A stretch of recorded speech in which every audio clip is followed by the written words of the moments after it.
할렐루야. 26년이 시작되고 처음 제가 뵈니까 인사를 드립니다. 새해 하나님의 복 많이 받으시기를 바랍니다. 올해 교회 표처럼 주님을 따라가는 오늘의 교회가 되기를 주님의 이름으로 축복합니다. 요즘 우리 사람들에게 당신은 무슨 형입니까? 라고 물으면 뭐라고 대답합니까? 저 A형인데요. 저 B형인데요. 그러면 조금 연식이 되신 분들이고, 저는 ISTJ입니다. ESFJ입니다. 그러면 이제 좀 요즘 세대구나 이렇게 생각을 합니다. 제가 MBTI 강사 자격이 있는데 20년 전만 해도 강사만이 그것을 검사하고 이렇게 해석을 해서 강의를 많이 다녔어요. 근데 요즘은 누구나 인터넷으로 검사도 하고 어떤 유형인지를 알 수가 있죠. 그러니까 너무 잘하니까 활용도가 떨어져서 때로는 속이 상해요. 비싼 수업료 내고 자격증을 땄는데 활용을 못하고 있습니다. 자, 이것이 이제 4가지 유형, 총 16가지 유형으로 나오는데 그 중에 두 번째 유형이 S와 N으로 나와 있죠. S는 감각형이고 N은 직관형입니다. 쉽게 말해서 S는 오감으로 판단하는 거예요. 현실적이고 그래서 이렇게 체계적입니다. 반면 N 성향은 오감보다는 육감으로 판단하는 경향이 있어요. 그래서 좀 미래지향적이고 아이디어와 통찰력이 좋습니다. 이것의 가장 큰 차이는 S는 집중해서 나무를 보는 경향이라면 N은 좀 숲 전체를 보는 경향이다, 이렇게 이야기를 해요. 자, 오늘 우리는 말씀을 N 성향처럼 성경을 보는 시야를 좀 넓게 설정하고 말씀을 듣기를 원합니다. 보통 말씀을 묵상하면 말씀이라고 하는 숲속에 들어가서 그 나무와 꽃을 보면서 묵상을 하잖아요. 근데 오늘은 N 성향처럼 그 숲에서 멀리 떨어져서 그 숲 전체를 본다는 마음으로 말씀을 묵상하고자 합니다. 오늘 본문 우리가 너무나 잘 아는 변화산 사건과 귀신 들린 아이를 고치는 그런 내용이죠. 자, 이 두 사건을 한 발 떨어져서 전체 숲을 보듯이 한번 말씀을 묵상해 보는 겁니다. 이 두 사건은 하나하나가 준 메시지가 귀하지만 오늘은 이 두 사건을 하나하나 우리가 묵상할 것이 아니라 전체적으로 바라보면서 주시는 메시지를 나누어 보고자 합니다. 자, 바로 앞 8장에서는 베드로가 아주 유명한 고백을 하죠. 주님은 그리스도시요 살아계신 하나님의 아들이십니다. 이렇게 고백을 한 후에 오늘 본문인 9장에 보면 예수님께서 베드로와 요한과 야고보를 따로 데리고 높은 산으로 올라가세요. 그리고 그 산에서 예수님이 광채가 나도록 변화하셨습니다. 그래서 우리는 이 산을 변화산이다, 이렇게 이야기를 하죠. 우리는 이 변화산 사건을 보면서 이렇게 질문할 수 있어요. 왜 예수님께서 변화되셨을까? 답을 좀 쉽게 찾자면 예수님께서 제자들에게 예수님이 하나님 되심을 보여주기 위해서 변화되셨다라고 생각할 수 있어요. 근데 이렇게 생각하기에는 조금 뭔가 부족한 것 같아요. 왜냐하면 예수님이 변화되기 전에 베드로는 이미 주는 그리스도시요 살아계신 하나님의 아들이십니다라고 고백이 있었고 제자들도 그런 마음이 있었을 텐데 굳이 3명의 제자들을 따로 데리고 올라가서 변화되심으로 내가 하나님이다 이렇게 보여주셨을까요? 만약에 그것이 목적이라면 더 많은 수많은 사람들 앞에서 변화되어야 하지 않았을까요? 그렇다면 이 변화산 사건은 예수님이 하나님 되심보다 또 다른 의미가 있지 않을까라는 생각이 듭니다. 자, 이 사건 이후에 우리가 읽은 본문에도 보면 귀신 들린 아이의 회복을 간절히 원하는 아버지의 내용이 나옵니다. 근데 주님께서 변하시는 동안 산 밑에서는 고통 속에 있는 아버지와 아들이 등장하는 거죠. 자, 좀 전에 말씀 전체를 좀 멀리 떨어져서 묵상해 보고자 이야기를 드렸어요. 보통 우리는 산 위에 있는 영광스러운 주님의 모습과 산 아래에 있는 고통 가운데 있는 아버지의 모습이 좀 상관없을 거라고 생각을 합니다. 그래서 우리는 영적인 사건들이 우리가 매일매일 삶 속에서 겪는 고난과는 좀 동떨어져 있는 것이 아닐까라고 생각을 하기도 하죠. 다시 말해 예수님의 영광과 우리 삶에서 겪는 어떤 어려움, 고통, 또 인간관계의 깨어짐, 뭐 재정의 문제, 건강의 어려움, 이런 것들과 같은 그런 고통과는 무슨 상관이 있을까라고 생각하는 경향이 있다는 거예요. 그러나 한 발자국 떨어져서 이 두 사건을 본다면 산 위에서 진행되는 사건이 산 아래에서 벌어지는 고통에 대한 답을 제시해 줄 수 있다는 겁니다.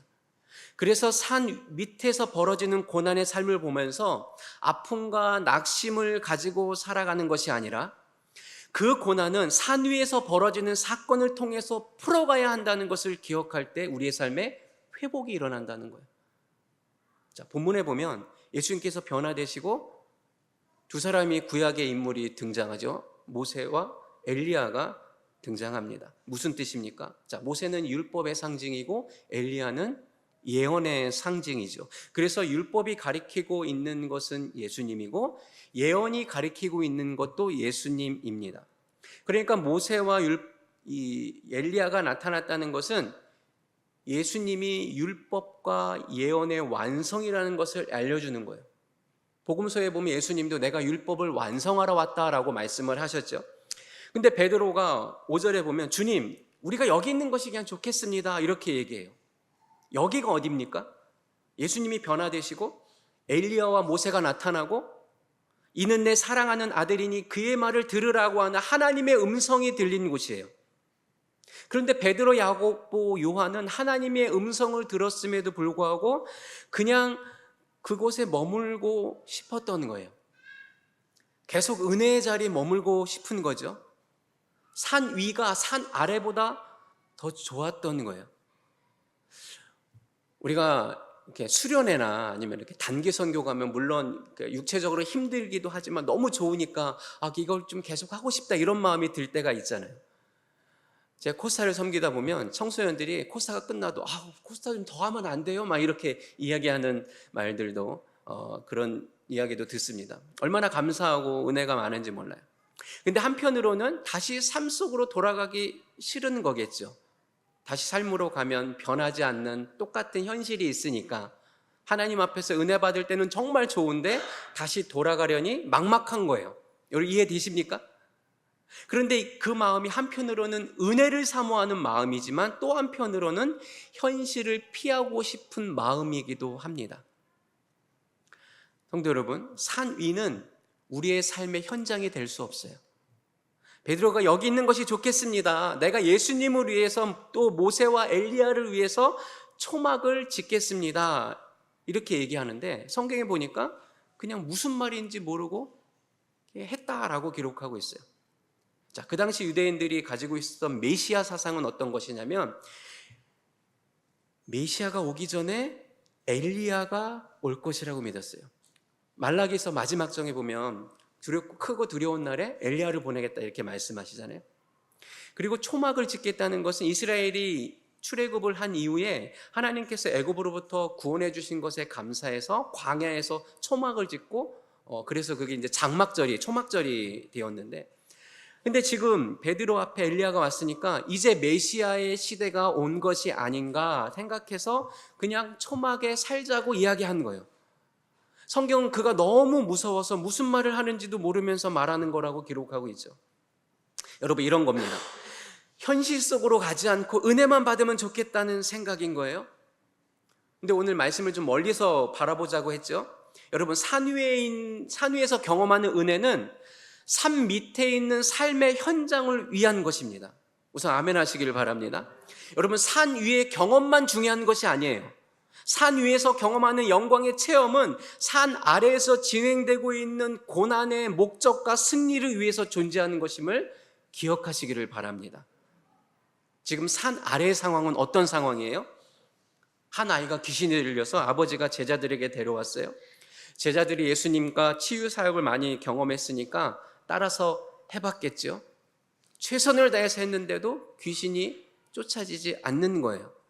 그것을 구경하던 율법학자들과 많은 논쟁이 벌어지고 있고 아이의 아버지는 계속 고통스러워하고 귀신이 이 아이를 상하게 하니까 경련을 하고 몸이 뻣뻣해지고 있는 그런 상황이 계속 되고 있는 거예요. 자, 예수님이 오시기 전에는 이런 상황이 계속되고 있었습니다. 여러분, 이것이 우리의 삶의 모습 아니겠습니까?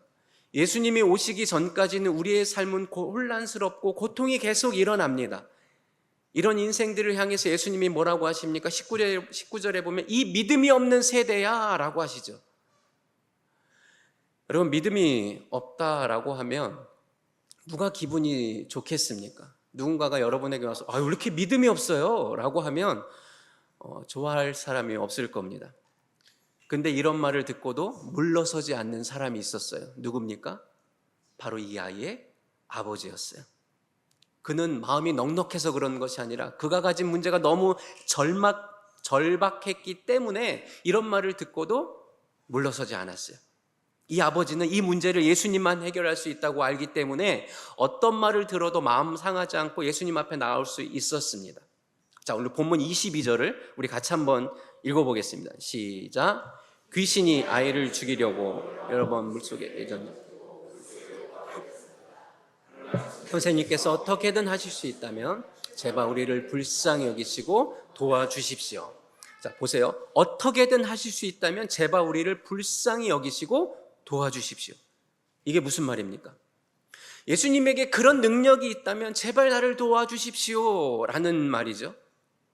거기에 예수님께서 어떻게 반응하시냐면 23절입니다. 우리 같이 한번 읽어볼게요. 시작. 예수께서 말씀하셨습니다. 하실 수 있다면 이 무슨 말이냐? 믿는 사람에게는 모든 일이 가능하다. 하실 수 있다면 이 무슨 말이냐? 이게 무슨 이야기입니까? 너는 지금 내가 이 일을 할 수 있는지 없는지에 대해 달려있다고 생각하는데 지금 네가 할 수 있는 것은 내가 이 일을 할 수 있는지 없는지가 중요한 것이 아니라 내가 이 일을 할 수 있다고 온전히 믿고 있는지 확인해야 되고 내가 이 일을 할 수 있다고 믿으면 모든 일이 가능하다. 이렇게 이야기하고 있는 거예요. 다시 말해볼까요? 지금 아버지는 주님께 혹시 선생님께서 이런 일이 가능하다면 나를 좀 도와주십시오 라고 말하는데 예수님은 아니, 너의 마음이 잘못된 거야. 내가 이 일을 할 수 있는지 없는지가 중요한 것이 아니라 너에게 내가 이 일을 할 수 있다고 하는 믿음이 있는지 먼저 확인하고 믿는다면 모든 일이 가능할 것이다. 이렇게 이야기하는 거예요. 그러자 이 아버지의 믿음이 점점 커지는 거예요. 자, 24절 같이 한번 보겠습니다. 시작. 그러자 곧 아이의 아버지가 소리쳤습니다. 내가 믿습니다. 믿음이 부족한 나를 도와주십시오. 곧 아버지가 소리쳤다고 말합니다. 지체하지 않았어요. 곧 즉각적으로 반응하는 거예요. 여러분, 절박한 사람은 주저하지 않아요. 사람들이 체면을 따지는 것은 아직 절박하지 않아서 그러는 거예요. 절박하면 자존심 따질 여력이 없어요. 뭐라고 합니까? 내가 믿습니다. 믿음이 부족한 나를 도와주십시오. 이 킹제임스 버전에 보면은 눈물을 흘리며 주님께 간구했다라고 번역하고 있어요. 눈물을 흘리면서 주님, 제 믿음 없음을 도와주십시오 라고 간구하는 거예요. 여러분, 지금 아버지에게 믿음이 조금 있어요. 근데 믿기는 하지만 의심도 있는 거예요. 그렇잖아요. 이것을 주님에게 지금 솔직히 고백하고 있는 거예요. 여전히 내 안에 의심이 있는데 믿음이 부족한데 내가 온전히 믿을 수 있도록 도와주십시오. 여러분, 우리는 예수님께서 믿음이 있다고 고백하면 들어주지 않을 거라는 착각을 합니다. 그래서 내가 의심이 있다면 예수님께서 야, 의심이 있다면 기적을 체험할 수 없어. 다시 가서 이 의심을 해결하고 온전한 믿음을 가질 수 있도록 더 성경 공부도 하고 기도도 더 열심히 하고 나의 기적을 경험할 준비가 되면 그때 와, 내가 도와줄게. 이렇게 말씀하지 않으셨다는 거예요. 우리는 내 안에 의심이 있다는 것을 인정하기 두려워합니다. 그러나 우리가 의심에 대해서 인정할 것이 있는데 그것은 의심이 있다는 것이 믿음이 없다는 것을 의미하지는 않는다는 거예요. 이해되십니까? 우리 안에 의심과 믿음이 함께 공존하고 있다는 거예요. 그러므로 의심이 있으니 나에게 믿음이 없구나 이렇게 단정 지을 수 없다는 겁니다. 여러분, 의심이 있는 것을 인정하는 것은 우리가 생각하는 것보다 훨씬 더 큰 믿음일 수 있어요. 왜냐하면 의심이 있는데 내가 그 그 마음을 가지고 주님 앞에 나올 수 있다면 주님께서 그 간절함 때문에 그 믿음을 보시거든요. 의심은 예수님을 떠나서는 해결할 수 없습니다. 보통 의심이 생기면 주님을 떠나서 내가 이 의심을 해결한 후에 내가 주님 앞에 나오겠다라고 생각하는데, 의심은 주님과 떨어져 해결하려고 하는 순간 불신의 열매를 맺게 됩니다. 그러나 의심을 주님 앞에서 해결하려는 순간 믿음의 열매를 맺게 된다는 거예요. 여러분에게 조그만 의심이 있습니까? 여러분, 의심은 부끄러워할 일이 아니라 도움을 받아야 할 일입니다. 의심이 있는 이유가 지식이 모자라기 때문이라면 지식을 채우면 되고, 경험이 부족한 것이라면 경험을 더 하면 되고, 상처 때문이라면 치유받아야 합니다. 의심을 감추는 것이 아니라 드러내야 됩니다. 감추면 눈덩이처럼 커질 것이고, 드러내면 그것은 무너지게 될 것입니다. 주님, 제가 믿음이 없는 것을 도와주십시오. 정말 온전히 믿고 싶은데 능력이 없어요. 내가 은혜를 사모하고 싶은데 부족합니다. 나의 부족함을 채워주시고 나를 도와주십시오. 이런 기도를 주님께서 들으십니다. 성도 여러분, 25년 지난 한 해를 어떻게 보내셨습니까? 때로는 의심도 있지만 그거 가지고 주님 앞에 나오셨을 거라고 믿습니다. 그래서 26년에는 그 믿음이, 그 의심이 믿음으로 성장하게 될 줄로 믿습니다. 교회에서 가끔 이렇게 성경 공부나 양육을 할 때 성도들에게 권면하잖아요. 목사님들이나 아니면 리더들이 권면을 합니다. 우리 같이 합시다. 또는 함께 예배합시다. 같이 기도합시다. 오십시오라고 이렇게 이야기하면 가끔 이렇게 반응하기도 해요. 목사님, 아직 제가 마음의 준비가 안 되었어요. 내가 준비되면 그러면 할게요. 근데 만약에 내가 이 정도면 성경 공부할 수 있고, 이 정도면 내가 기도할 수준이 된다라고 생각한다면 절대로 성경 공부하지 않고 기도하지 않을 겁니다.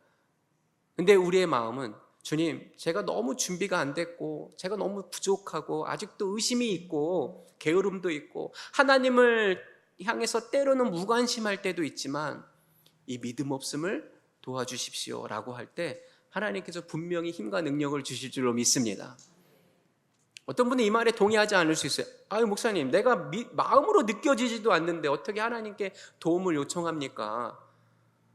그러나 도움을 요청하는 것이 끝이 아니라 주님이 도와주셔야 끝이 나는 거예요. 아무리 도움을 요청해도 도와주시지 않으면 안 되는 거죠.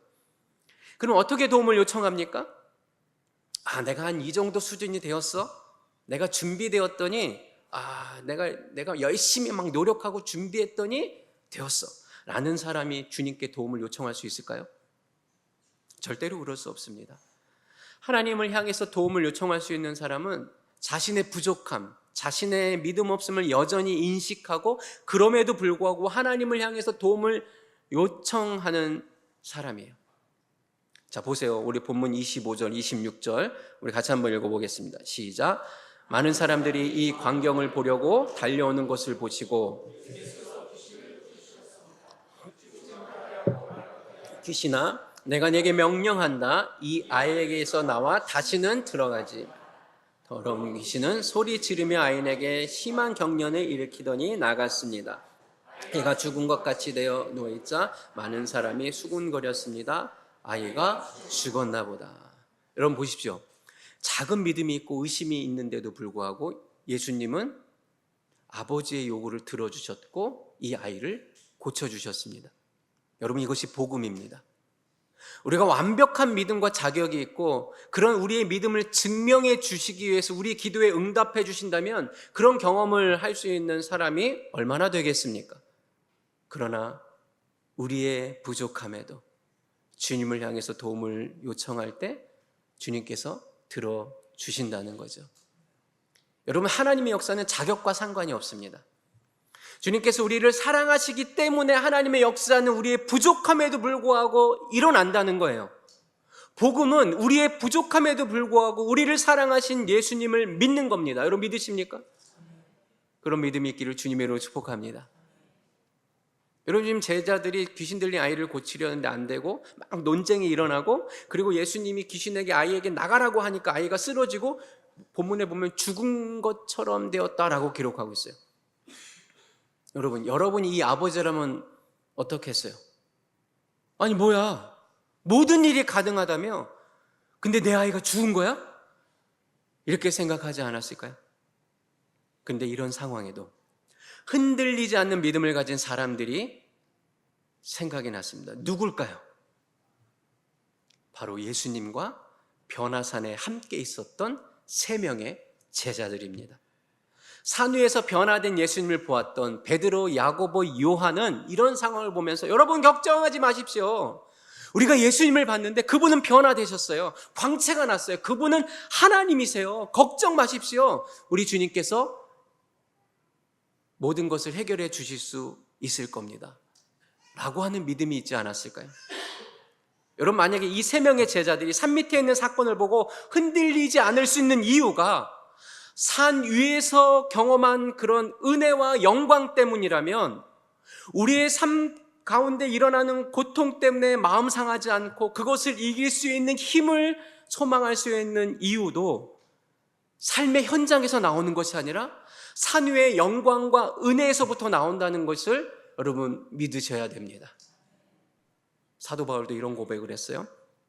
로마서 8장 18절입니다. 우리 같이 한번 읽어볼까요? 로마서 8장 18절 없습니까? 제가 한번 읽어볼게요. 현재의 고난은 앞으로 우리에게 나타날 영광과 좋게 비교할 수 없다고 생각합니다. 현재의 고난은 앞으로 우리에게 나타날 영광과 비교할 수 없다라는 거예요. 그러니까 영광 때문에 현재의 고난을 이겨낼 수 있다는 거죠.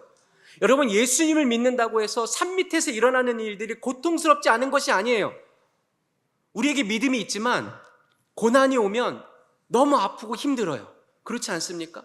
건강이 무너지고 사랑하는 사람이 떠나면 마음이 아프고, 재정적인 어려움이 오면, 또 자녀들이 막 가정에 어려움이 오면 너무 힘들어요.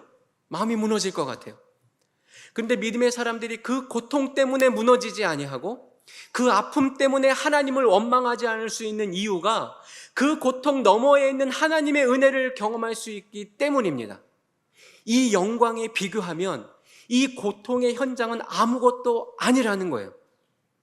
그런 영광의 은혜가 충만하기를 축복합니다. 그러면 우리는 이 말씀을 통해 우리의 삶의 현장에서 일어나는 고난이 우리를 쓰러뜨릴 수 없는 이유가 변화사 속에 주님의 영광, 주님의 은혜를 경험했기 때문이라면, 문제는 우리는 다시 변화산으로 올라갈 수 없잖아요. 우리는 주님이 영광스러운 모습으로 나타나는 그런 경험을 할 수 없잖아요. 또 하늘에서 하나님의 음성이 들리지도 않잖아요. 그런데 우리는 어떻게 해야 됩니까? 삶의 무게는 너무 힘들고 두렵고 어려운데 우리는 어떻게 해야 됩니까? 질문해야죠. 어떻게 해야 됩니까? 그럼 저는 목사로서 답을 줘야 되죠. 과연 변화산의 주님이 우리와 무슨 상관이 있을까요? 근데 답을 얻기가 쉽지 않아요. 어떻게 하면 그 영광을 우리의 삶의 현장에서 누릴 수 있을까요? 묵상하는데 그냥 딱 한 단어가 떠올랐어요. 근데 너무 평범한 답이었어요. 하지만 확신을 가지고 답을 드릴 수 있을 것 같아요. 오늘이라는 삶의 현장에서 예수님의 영광을 경험할 수 있는 것이 무엇일까요? 그것은 바로 예배입니다. 너무 시시한가요? 뭐 거창한 것이 나올 줄 알았나요? 목사님 잘하시다 왜 이러시나요? 우리가 드리는 예배가 답이라면 너무 평범한가요? 그러나 우리가 드리는 이 예배가 고통의 삶의 현장에서 영광된 하나님의 영광을, 그 은혜를 경험할 수 있는 축복의 자리임을 믿으시기를 바랍니다. 우리 중에는 예배하지 않는 사람이 없어요. 다 예배해요. 모든 사람은 뭔가를 예배합니다. 우리가 선택할 수 있는 것은 그 예배의 대상뿐이에요. 돈을 예배하든지, 권력을 예배하든지, 사람을 예배하든지, 아니면 하나님을 예배하든지. 모든 사람들은 뭔가를 예배합니다. 여러분은 무엇을 예배하시고 있습니까? 여러분, 우리에게는 하나님을 향한 예배가 반드시 필요합니다. 왜 필요합니까? 산 밑에서의 상황이 우리의 힘으로는 감당할 수 없기 때문에 그렇습니다. 이상하지 않습니까? 고통을 여러 번 겪었는데도 한 번 경험했다고 그 면역력이 우리에게 생기지 않더라고요. 우리에게 또 다른 고통이 오면 여전히 새로운 아픔처럼 우리가 느끼지 않습니까? 그래서 우리는 하나님의 영광을 보는 예배가 반드시 필요합니다. 가끔 이런 고백을 들을 때가 있어요. 목사님, 삶이 너무 힘들어요. 정말 예배할 수 없을 정도로 너무 힘든데 그럼에도 불구하고 그냥 나와서 앉아 하나님 앞에 나왔더니 그런 상황임에도 예배를 드리고 나면 하나님이 힘을 주세요. 은혜를 주세요. 이런 고백을 할 때가 있어요. 여러분, 맞습니다. 아무것도 아닌 것 같은데 예배 드리고 나면 나는 할 수 있다는 믿음이 생기지 않습니까? 너무 힘들고 아픈데 예배를 드리고 나니 예배가 날 새롭게 살리는 경험을 하고 있지 않습니까? 여러분, 26년 이 한 해 동안 여러분의 예배가 여러분을 살리는 놀라운 일들이 일어나게 주님의 이름으로 축복합니다. 기억하십시오. 삶의 고통이 끝이 아니고 하나님의 영광을 경험하면 고통이 있음에도 불구하고 하나님은 나를 도우시는 하나님이시고 나를 붙들어 주시는 하나님이십니다. 그렇게 확신할 수 있는 자리가 어디다?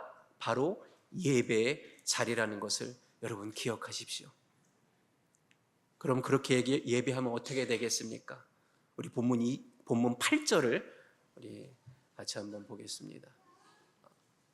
같이 읽겠습니다. 시작. 그 순간 그들은 주위를 살펴보았습니다. 그러나 그때는 이미 아무도 보이지 않고 오직 예수만 그들 앞에 계셨습니다. 아멘. 제자들이 영광의 주님을 경험한 후에 모든 것이 갑자기 사라지고 예수님만 그들과 함께 계셨습니다. 여러분, 예배의 은혜는 다른 것은 다 사라지고 오직 예수님만 남는 것입니다. 목사도 사라지고 찬양도 사라지고 음악도 사라지고 결국 예수님만 남는 것이 바로 참된 예배입니다. 이 예배의 은혜를 경험하면 산 아래에서 일어나는 어떤 상황도 여러분이 이길 수 있는 능력을 하나님이 주실 것입니다. 우리가 함께 드리는 이 예배가 바로 영광의 자리로 나아가는 통로가 되기를 소망합니다. 여러분, 26년을 새롭게 시작하고 결심했던 것들을 계속 지속하고 있습니까? 그 중에 예배에 대한 부분도 있습니까? 여러분, 올 한 해 예배에 집중하여 하나님의 영광으로 가득 채워지는 은혜가 있기를 간절히 소망합니다. 말씀을 정리합니다. 오늘의 교회 성도 여러분, 산 위의 영광을 누리시는 성도들 되시기를 축복합니다. 그러나 여전히 산 아래에서도 고통의 삶의 현장은 계속됩니다. 그럴 때 주님께 도움을 요청하십시오. 하나님, 믿음이 없어도 하나님, 믿음이 부족한데 나를 도와주십시오라고 요청하십시오. 하나님께 구하십시오. 그러면 믿는 자에게 능치 못하는 일이 없을 겁니다. 은혜는 산 위와 산 아래의 경계선에서 주님을 향해 나아가는 사람이 누리는 겁니다. 여러분, 무엇보다 우리의 삶의 현장은 계속해서 고통과 상처와 눈물이 있을 거예요. 근데 그것을 이길 수 있는 힘은 뭐다? 바로 예배입니다. 예배의 현장입니다. 예배를 통해 회복되고 힘을 얻고 이 험한 세상에서 승리하게 될 원동력이 될 것입니다. 이렇게 26년 한 해 동안 이런 예배자들이 오늘 이 교회에 가득 넘쳐나고 하나님 앞에 귀하게 쓰임받는 믿음의 공동체가 되기를, 또 성도들이 되시기를 주님의 이름으로 축복합니다.